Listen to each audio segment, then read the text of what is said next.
CBMI Cast ou Amibcast Papo com Líderes. Hoje eu estou aqui com uma liderança da enfermagem pediátrica e terapia intensiva, doutora Sabrina dos Santos Pinheiro, para falar sobre os alicerces da gestão do cuidado do paciente pediátrico crítico. E quem vem aqui com a gente para bater esse papo, para tirar dúvidas e entrar junto nessa conversa é Pablo Kleiver, que é um enfermeiro quase, né? É um estudante de enfermagem do 7º período. Isso. Muito prazer, um prazer dentro da raiva. E para começar, acho que o ponto mais importante aqui é eu entender um pouco. Eu sou do adulto. E aí, temos muita diferença na gestão? Conta pra gente, Sabrina. Temos. Muita diferença. Para começo de história, a minha população ela vai do recém-nascido, né, de dias de vida até 18 anos. Não é um adulto pequeno, já viu que não é? Não. De jeito nenhum. Né? De maneira nenhuma. Então, eu preciso ter, quando eu penso em gestão, eu preciso pensar tanto em insumos, que pegue todo esse gap, como a parte também social, sabe, de recursos. Como que eu vou lidar com adolescente de 14, 15?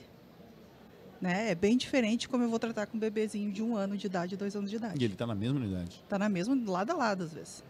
A gente até evita, porque a gente sabe que o choro do bebê incomoda o adolescente, né?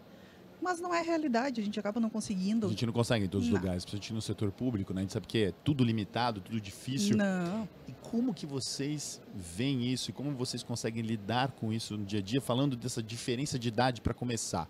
Você já passou numa UTI pediátrica, Pablo? Sim, eu já cheguei a passar em um dos meus campos de estágio, inclusive esse semestre, né? A gente tem saúde da mulher e do adolescente e criança também, né? Legal. Juntos. E aí a gente passou numa UTI pediátrica e realmente é isso que ela falou, né? Tem o gap de adolescentes hoje em dia, crianças também, pega um gap muito alto e diferença de idade muito grande, né? E nisso a gente também fala de fases de desenvolvimento, né? Então a gente tem os pediátricos mais infantis, né? Uhum. E também tem a fase da adolescência, né? E varia, né, tanto para mulher quanto para homem, mas é mais ou menos, né, dos 12 aos 19 anos, né? E aí, nesse sentido, a gente tem um tipo de desenvolvimento onde a gente tá começando aquele processo, né? Tá muito atrelado à puberdade também, então tem muito hormônio influenciando. Envolvido. E então, assim, eles têm os estressores deles, né? Eles têm dificuldade também de externalizar isso, né? Principalmente essa diferença também entre homem e mulher também é muito grande, Sim. né? Entre menino e menina. Porque tem essa cultura também de que os homens, desde cedo, né, não são tão cedo abordados a procurar um centro de saúde, né, por exemplo, mais cedo, para atender suas questões de saúde. Isso acontece também na população pediátrica? Isso muito. É mesmo? Sim. Mesmo com o menininho, vai, 10 anos? Mas a gente ainda tem a criação paternalista ainda, né, no Brasil. Caraca, não, então ele não muda procura nada. menos hospital Toda a mesmo. vida. Não, Sim. aguenta, é forte aí. É isso mesmo? Até a criança, o adolescente, chegar na mãe e no pai e dizer que tá ruim, alguém identificar que tá ruim. Nossa, que curioso, eu não sabia não. Acho que todo mundo dizer, não, criança não tem esse negócio, leva pro hospital. Sim. Que coisa peculiar. Eu vou te dizer que eu tenho 23 anos de terapia intensiva pediátrica. E eu tenho uns 10 anos de emergência pediátrica. Vou te dizer Ponto que a ponto. a única situação que eu já vi que de pronto, assim, o adolescente acaba pedindo ajuda é duas situações, assim, que não tem o que fazer. Torção de ovário Tá. e torção de testículo. Que aí não tem jeito. Aí É não quando tem ele jeito. vai pedir ajuda mesmo. Eu acho que não existe dor maior para eles, Sim. sabe? Então, nessa vida inteira, e eu já atendi várias crianças, né, adolescentes com esse problema, e posso dizer que, lembrando, assim, pensando um pouquinho em emergência pediátrica, eu acredito que seja coisa assim, a doença, enfim, né? O acometimento, né? Que Enfim, mais eles pedem ajuda. O resto, é muito raro. Que é a mãe todo às vezes poderoso. descobre Muito tarde. muito depois. Nossa, que coisa peculiar. E você conseguiu perceber isso já. Pablo, conta pra mim uma coisa. Aproveitando que a Sabrina tá aqui, para você ser influenciado positivamente para escolher Ele já é. a terapia Maravilhoso. intensiva pediátrica. Ah, Pergunte para ela por que você acha interessante ir para essa sala de pediatria. Digo eu por isso, porque a minha mãe é pediatra. Aí eu não fui, não aguentei. Mas por que você pensaria num ponto positivo de ir para essa sala de pediatria, entendendo toda essa dificuldade de gestão, que realmente é muito mais peculiar e mais Abre o complexa? coração, Paulo. Pode abrir o coração. Muito peculiar, mas como é que é adulto, né? Porque a gente lidando com adulto, obviamente, tem diferença de idade, etc. Mas são adultos, né? Mas pediatria, você sabe que é um processo de crescimento e existe muito a parte familiar para você gerir também, não é? Eu acho que quando a gente pensa em criança, né, e adolescente, principalmente criança, a gente sempre vai ter um binômio de cuidado. Então, sempre vai ter a família. Gostei disso. Sempre vai ter... Sempre vai ter a família junto, integrada, né? É uma das coisas que a gente também estuda, por exemplo, na síndrome pós-cuidados intensivos, como que a família, o estar com a família influencia positivamente no desfecho a longo prazo do paciente. Então, assim, a gente tem que pensar nessas peculiaridades, que ele está no desenvolvimento próprio, e a gente também tem que pensar nas preocupações familiares. Então, assim, a gente tem que ter uma comunicação muito efetiva e muita segurança no nosso trabalho. Então, eu acho que isso seria uma área que me interessaria nesse sentido, de eu realmente dominar todos os processos para me poder dar segurança, principalmente para a família, porque às vezes a criança nem sabe por que ele está ali. Então a gente tem várias metodologias também que a gente usa com criança, né, quando a gente vai abordar. Sempre há algum tipo de brinquedo que chama atenção, colorido, musiquinha, tentar abordar, mas nenhuma criança gosta por exemplo, a gente pensar em uma punção, ela não quer ser invadida, não quer ser machucada. Então, assim, ela está no processo que ela tem que ter outros tipos de viveres, e ela está ali no ambiente hospitalar, onde, assim, tem paredes brancas, né, vamos dizer assim, não tem nem às vezes um jardim em algum lugar para ela poder vivenciar de fato a sua infância. Então, a gente tem que pensar que a gente tem que dar o melhor para ele, que a gente puder, todos os tipos de cuidados, inclusive o cuidado em relação à criatividade dele, a tentar de alguma forma puxar isso também, porque às vezes a criança pode ficar lá mais tempo, né, numa internação prolongada. Então a gente tem que ter muito bem esses mecanismos para a gente abordar essas crianças. Eu percebo, Caio, não é fácil ser enfermeiro. De maneira nenhuma. Não é fácil.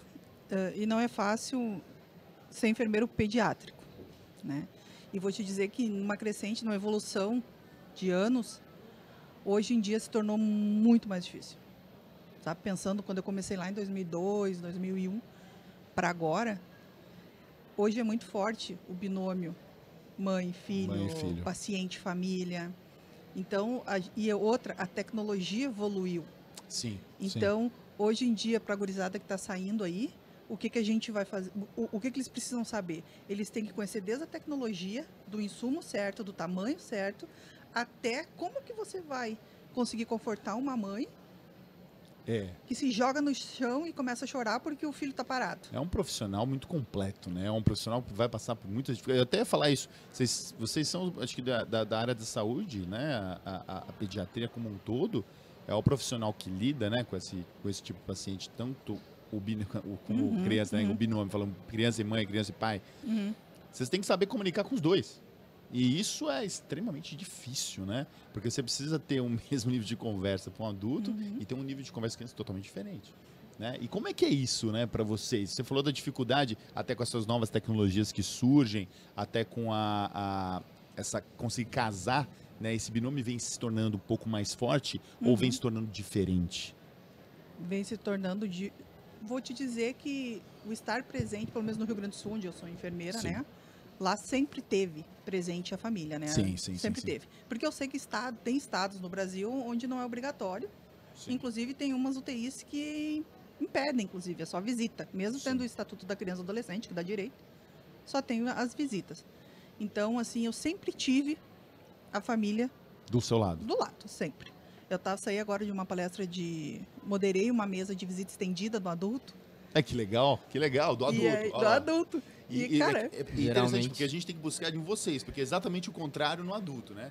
A maioria das UTIs principalmente públicas, não tem visitador 24 horas, na verdade, acompanhante 24 horas. Né? E isso me incomoda bastante, assim, porque a gente tem adolescentes indo para CTI adulto, porque a pediátrica, no hospital que eu trabalhava, na UTI pediátrica, nós tínhamos 10 leitos pediátricos e 40. Transfere a mãe e fica lá. Mas como? Transfere, tava, né? Não, e aí tu não consegue fazer com que o familiar entre no adulto, né? Sim, tem um horário de visita pequeno, curto e determinado. E aí a gente estava discutindo isso lá, o pessoal do adulto dizendo que é um pré-conceito mesmo, né? De tu não querer se incomodar, né? Isso, cara, isso pra mim é uma realidade tão grande, já é tão normal. eu sei que quando eu recebo uma criança, eu recebo a criança, estabilizo ela. Próximo passo, chamar o familiar, Sim. já para conversar com o familiar, para mostrar a criança, para mostrar o lugar, para dizer rotina, sabe? Problemas, lógico que tem mesmo, porque hoje em dia todo mundo está sem paciência. Sim, sem dúvida. Isso sem é uma dúvida. coisa que piorou É. muito. Comportamento, educação e Muito, etc. vem piorando muito. muito. Eu super concordo que você ter um filho internado É já extremamente é uma difícil, né? péssima notícia. Péssimo. É Se for péssima, um ente é uma querido, né? desgraça. Um ente querido. Se for um filho, Sim. pior ainda, né? Não, é uma desgraça. Então, assim, eu já conto, mas isso é os anos que nos trazem. Sim. Eu já conto que é um dos piores momentos de vida da pessoa. Sim. Então, ela não vai estar bem. Se ela me responder grossa, se ela for... Cara, é um direito dela, sabe? O filho tá ali, não sei se vai sair. Agora, tem pessoas que não conseguem ter esse jogo, Esse mesmo sabe? feeling, né? E aí, e tem pessoas do lado de lá também, que nem eu digo assim, hoje em dia a gente tem que se dar conta que a gente trabalha e cuida de filho de qualquer pessoa. Sim. Então lá em Porto Alegre a gente tem um sério problema com as facções. Então assim, a gente cuida dos filhos deles. Sim. E aí a gente já tem aquele preconceito Uhum. de que eu não vou ficar com o Joãozinho, porque o Joãozinho é Do tal e do... Mas não, sabe? Eu vou dizer assim, eu tenho uma longa experiência trabalhando com filhos de facção, que nem dizem, né? É. E vou dizer assim que sempre foi muito tranquilo. Porque a gente tem que se despir Sim, de preconceitos, né? de preconceito. De preconceitos. Preconceito. Então, pra gurizada que tá chegando, olha quantas coisas eles têm para aprender. Sim. Eles têm que fazer pedido de material, eles têm que saber qual é o material, eles têm que saber, né, ali dominar o ambiente, tem que ser um elo da equipe multi, porque hoje em dia a equipe multi está lá dentro. Tem que segurar o médico, às vezes, né? Que é equipe multi também. Agora deixa eu brincar. Os caras podem jogar pedra em mim. Mas eu falo assim, equipe multi. Mas é equipe inclui multi o também, médico. claro. Com certeza. É bom lembrar disso, porque a gente às vezes não consegue, muitas vezes, a gente criar esse... Eu acabei de falar agora na última palestra, sobre um bate-papo, sobre um bolo, aquele bolo, né? Mas um bolo que cresce, aquele bolo bonito, né? Aquele bolo... Né? Que bolo que você gosta aí? Fala um bolo legal aí. Chocolate? De chocolate. Chocolate, um bolo de morango. chocolate que cresce com morango, maravilha. E aquele bolo que afunda, fica aquele negócio de gás, aquele gosto. E normalmente a gente vê a equipe multi como uma coisa pro forma e um bolo que afunda. Porque a gente tem dificuldades nisso que você bem disse, de linkar as pessoas, né? E as pessoas que fazem esse tipo de link bem feito, são as pessoas que devem estar no ponto da liderança, porque a liderança não é algo que é um status superior, é o contrário, é a função daquela pessoa. A gente tem que lembrar que isso é uma função. Enquanto a gente colocar a liderança como status, a gente nunca vai ter um líder efetivo que vai fazer certeza. o bolo crescer. E é isso aí, por exemplo, eu lembro disso, né, quando eu lembro de me formei no terapia intensiva adulto, né? Saí da pediatria, mas adulto, que eu lembro que tinha uma enfermeira que era a líder da UTI. Sim. Podemos ter o chefe da UTI, podemos ter a enfermeira-chefe da UTI, mas a enfermeira, que era, na verdade, abaixo da chefe, ela era líder. Por quê? Ela mandava, brigava, tudo. Não, às vezes tinha que chamar a atenção, tinha, mas muito raramente. Por quê? Ela liderava pelo exemplo dela. As pessoas viam o exemplo dela e seguiam, porque é exatamente, você segue aquilo que o cara faz bem feito e une todo mundo, né? Então, quando ela falou exatamente isso, eu lembrei desse ponto. E essa importância que tem o enfermeiro é fundamental, porque o enfermeiro que vai lá e só fala, não, eu vou lá reclamar porque ele tá lá, o médico tá lá parado, eu vou lá, eu sou ele. Às vezes, não é... Às vezes, assim, peraí, eu controlo aqui a UTI, eu preciso de você para isso aqui e a gente vai resolver isso aqui, certo? Pronto. Aí você conseguiu criar uma proposta de trabalho e é super legal, porque realmente, eu falo várias vezes, se a gente não tem uma enfermagem gerindo uma UTI, uma enfermagem especializada, pediátrica, não dá para botar adulto e adulto não dá para botar pediátrico. Acho que até dá para o pediatra vir para adulto. Mas enfim, falando, né? Se a gente não tem esse especializado lá, né, a pessoa da enfermagem especializada, realmente numa UTI você pode ter todos os outros especializados, que essa união vai ser muito difícil. Porque é o que gerencia mesmo a terapia. E é um dos problemas que vocês vivem constantemente no dia a dia de vocês. Eu queria complementar também as duas falas, né, que eu achei muito importante. Uma, primeiro, foi essa questão, acho que é uma questão social também, quando a gente trabalha com hospitais públicos, igual eu tive experiência esse semestre, com um hospital, uma instituição pública, né, com meninos. Você é de Minas? Sou de Minas, BH. Todo mundo tem por... Eu também, eu lembro do Grajaú. Quando ela falou disso, eu lembrei do Grajaú. Em São Paulo. Aí eu vivenciei, né, um dos meus estágios no Hospital Metropolitano de BH, justamente a clínica pediátrica, né, onde a gente atua lá com várias pessoas, né, pais, né, vamos dizer assim, responsáveis pelo menino, pela criança, em situação de vulnerabilidade social. Então a gente tem uma questão de marginalização de cuidado, questão de acesso a serviço de saúde. Então realmente ele vem muito frágil.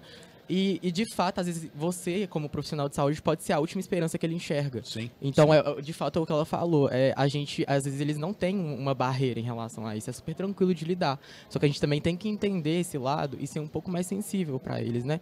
Entender que eles estão num momento difícil. Então, a gente prestar essa assistência mais...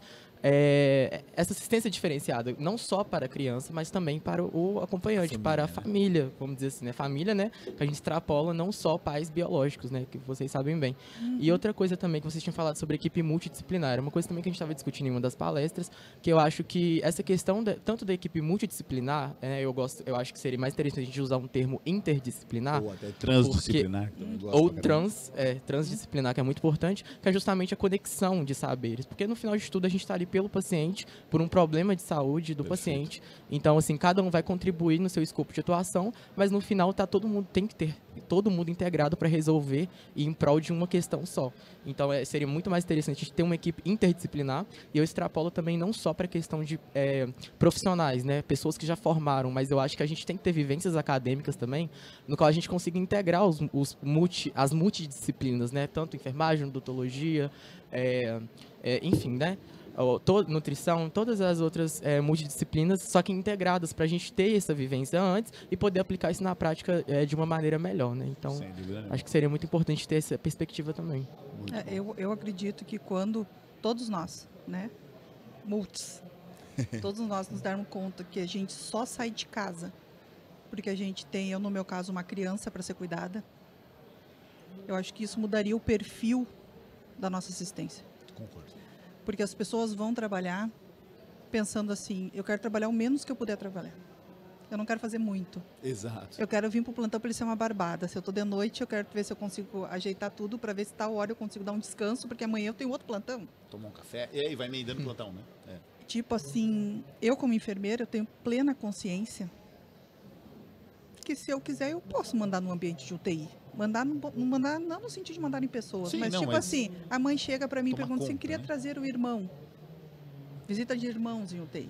Eu sou uma enfermeira que sou super a favor, porque a criança tem que fazer o luto. Sim. O humano que está em casa tem que fazer o luto. Não, a gente não está mais naquela era que morreu, o humano virou estrelinha, é isso. Exato. Sabe? Ficou a vida inteira. Eu tinha muito paciente oncológico. Uhum. Então a criança com 9, 10 anos, de uma hora para outra, apareceu leucemia, internou, nunca mais saiu. Cara, ele tinha um cachorrinho. Não vai ver. Cara, o que custa? O foco é nele. Aí as pessoas dizem, mas você vai, a própria visita estendida no adulto, você vai aumentar o risco de infecção. Ele vai pegar. É lógico. Aparece os bichos aí do hospital que a gente nem... Né? Então, quando a gente, enquanto equipe, entender que não é eu, não é o Pablo, não é o Caio, não é a Vitória, mas é o Joãozinho que está ali deitado e o que está em torno dele, o que melhorar para ele, seria o nosso foco. Sim. Eu acho que daí, não sei se um dia a gente vai conseguir chegar a tanto, né? Mas vamos caminhar mas a gente planta sementes. Planta sementes. A gente vai plantando sementes, se 1 ou 2 fizerem, aí, já está ótimo. Se esse aqui passar para outro que fizer, já está ótimo. É isso. Feliz dos pacientes que vão ter essas pessoas cuidando dele. Excelente. Né? E criança, quem tem filhos, né, sabe? E até quem não tem, mas cuida de alguém, ou tem alguém muito próximo, sabe? Que é o bem maior. Sem dúvida. Sem dúvida. E a gente está cuidando de um bem maior. O pai e a mãe não vai querer saber, não vão querer saber se eu não tenho o tubo adequado para usar na criança, eu usei um maior que deu estenose, que agora não interessa para eles. Exato. Sabe? Então, assim, gestão, hoje em dia, é um desafio. O enfermeiro não tem como fugir. Né? Eu brinco que, quando eu fiz a faculdade de enfermagem, eu nunca tinha visto uma enfermeira. Obrigada por me ter feito medicina e eu não quis fazer medicina. Quando eu soube o que era que uma enfermeira fazia, eu não quis. Eu continuei na enfermagem. Para alegria de mamãe, que nem eu digo, né? Quase morreu. E as pessoas não se dão. Naquela época ninguém ensinava nada disso. Sabe? Não era o dia a dia, né? Verdade. Hoje em dia, quando eu dou aula, eu tento mostrar mais a parte do ser. Você tem que ser lá na beira do leito. Né? E aí as pessoas Muito mais do que o sabe? saber só, né? Porque eu brinco que as pessoas, elas querem, na grande maioria das vezes, pelo que eu já vivi, carinho, atenção e afeto. Você pode chegar numa emergência surtada com seu filho. Se a enfermeira que está lá no acolhimento olhar para você e te olhar no olho e dizer, calma que nós vamos embora, vai dar certo. Calma. Daquela enfermeira que está no computador e diz assim, qual é o nome aí? Qual é o peso? Sim. Tu veio aqui por quê? Totalmente diferente, né? Total percepção diferente. Isso para qualquer profissional. Você falou muito bem. Eu acho que o acolhimento é muito importante, né? Porque geralmente, principalmente adolescente, né? Quando ele tá ali, ele tá numa situação muito crítica. Você tem que Nossa. resolver aquele problema. Adolescente Então ele tá é muito complicado. fragilizado. Né? Então você tem que ter uma resposta, você tem que ter um acolhimento de fato, né? Você tem que escutar ele, tem uma escutativa, olhar nos olhos, faz toda a diferença. Tipo, você tá ali por ele, pelo problema dele, você vai resolver. Né? E eu... E isso é uma briga que se tem no mundo da pediatria de fazer unidades para adolescentes.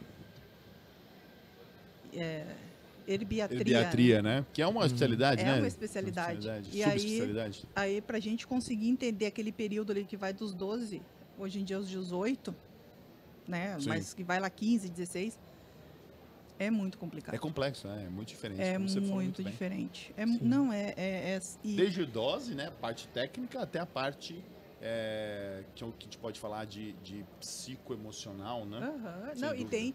e hoje em dia, né, o índice de doenças emocionais, psiquiátricas, Nessa faixa etária é muito importante, né? muito grande. Então, assim, a gente não tem. Tu pega o paciente que tentou o suicídio e tu larga ele junto com crianças que estão lá porque estão aguardando um transplante hepático, Fica meio díspare, né? Com sabe? certeza. Com Então, certeza. assim, a gente ainda não é preparado para a gente entender esses adolescentes da maneira como eles deveriam ser atendidos, né?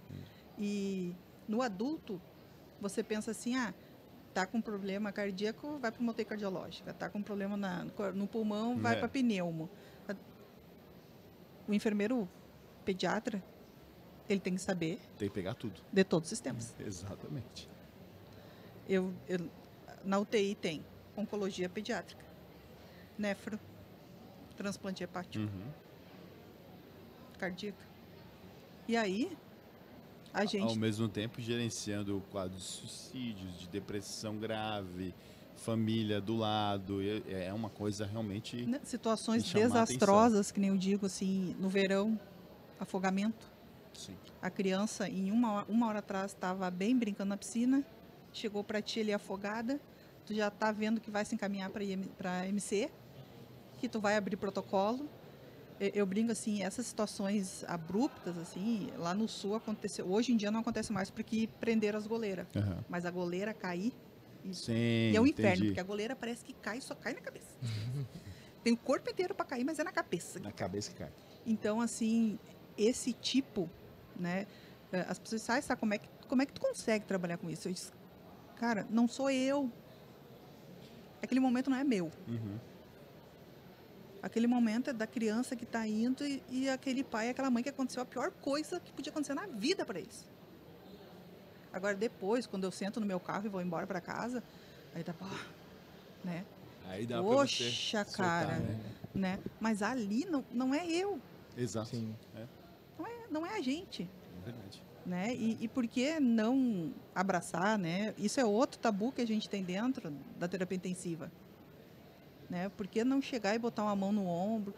As pessoas, o que tu fala quando uma criança acontece isso e aí vai entrar em MC e vai morrer? Cara, tem mãe e pai que não precisa dizer nada. Tem mãe e pai que não precisa dizer nada. Então, assim, não tem nada que a gente lê num livro que vai nos preparar para isso. Sim. Tem, Acolher, né? e saber que não é o seu momento. Que é isso que os profissionais fazem. Não é o momento da gente, é o momento daquela família que está ali, que aconteceu, repito, a pior desgraça que podia acontecer. Porque vai voltar para casa de noite, vai ter o quarto, vai ter tudo lá e a criança não vai estar. Então, Esse é o ponto que chama bastante atenção. Cara, fantástico bate-papo. Acho que temos que nós, da adulto, aprender muito com a pediatra nesse ponto, principalmente no parte de conversa, no contato. Eu acho que a humanização que é feita, que não é uma coisa treinada, é assim, uma necessidade, né? É uma coisa que a gente poderia trazer muito para adulto e realmente o bate-papo foi fantástico com vocês, um prazer. Adoramos, né? E Foi vamos ótimo, fazer Caio. mais vezes. Vamos, por favor. Beleza? Foi Adoramos. ótimo. Obrigado. Só chamar. CBMcast, tamo junto. Obrigado, Tchau. gente. Tchau. Valeu, turma. Valeu, filho. Cara.